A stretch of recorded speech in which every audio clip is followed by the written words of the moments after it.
Yo, what is up guys, Delboy here, aka Blue Collar Sports TV. Hopefully you guys are doing well. If you're new here, smash that like, hit subscribe, all of that good stuff. So, Alan the Savage, aka the Cabbage Babic, defeats Steve Robinson on his comeback following his first round knockout loss to Lucas Rosansky last year. He battered Steve Robinson into submission, who is I would say, an area level heavyweight in the UK. He went into this fight with a record of 6-2, 4 knockouts, but he's been found wanting at a pretty low level. For example, in his last fight or fight before, he lost to Franklin Ignatius, who himself is a kind of like an area level heavyweight.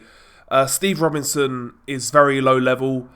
He reminds me somewhat of a white collar fighter. I believe he took up boxing late, so that makes sense. He's a tough guy, he's a big dude, he's like 6'7", but there's really nothing else there, to be honest with you. And I have to say, his stamina in this fight was pretty atrocious. Babic is what he is. He himself isn't exactly a high-level fighter, as we know, but guys like this, guys like Steve Robinson, Alan Babic is just far too active, he's far too relentless to let these guys really get a foothold in these fights. And as we're used to seeing, Babic started this fight very aggressively, right on the front foot, immediately just walking to Steve Robinson. Steve Robinson doesn't have a jab, so Babic wasn't really kept on the outside. Babic walked onto the inside, winging hooks to the body, hooks to the head. The left hook in particular was a shot that couldn't miss for Babic in this bout, and he was catching Robinson to body to head with that shot. Also with the looping overhand right over the top. Babic would also snap the head back of Steve Robinson with the jab when he used it. He would use the jab at mid-range to close the distance. That was an effective shot. And round by round, he was just bludgeoning Steve Robinson. You know, Steve Robinson, the much taller, longer guy at 6'7". Very rarely did I see him try to maintain range. Very rarely did I see him throw a jab or a straight right hand. He was just allowing Babic onto him and try to fight fire with fire.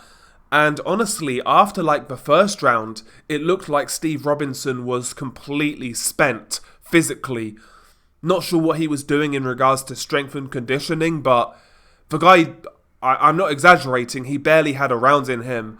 And after the first round, which Babic did win and pretty much dominated, Steve Robinson was basically a punching bag for Alan Babic. Occasionally, Robinson would land a body shot or a cuffing shot to the head, but nothing of consequence. And Babic just round by round outworked, beat up and bludgeoned Steve Robinson. Eventually, he stopped him in round 6. The corner of Steve Robinson said to him prior to that round, "If you don't show us anything, we're going to stop it." Well, they didn't have to. Babic landed a series of punches. I believe it was started with a left hook, rocked the head back of Robinson, a few more shots were landed, and the referee jumped in to wave it off. Rightly so as well, because, you know, Steve Robinson was so spent, so physically spent, he had no defense whatsoever, and even at the best of times, Steve Robinson has no defense. So, it was what it was, man. Steve Robinson, like I said, area level fighter, and he was outgunned by Alan Babic. Alan Babic himself isn't great, but at this level, he's going to beat these guys. He's going to beat these guys. Where next for Alan Babic? I mean, for me, Alan Babic is an undercard fighter, and if you put him in the right fights, he can be entertaining, and that's what they should do with him, really. Any big card Sky has, just put Alan Babic on the undercard against a reasonably competitive opponent. Doesn't have to be high level, because if it is high level, Babic is getting knocked out. Just put him in there with mid-tier fighters and use him as a undercard guy. I've got no issue with that, personally. But it is what it is. Relatively entertaining for what it was, but pretty one-sided. Anyway, share your thoughts below. What did you make of this fight? Beanie Guy Delboy, peace.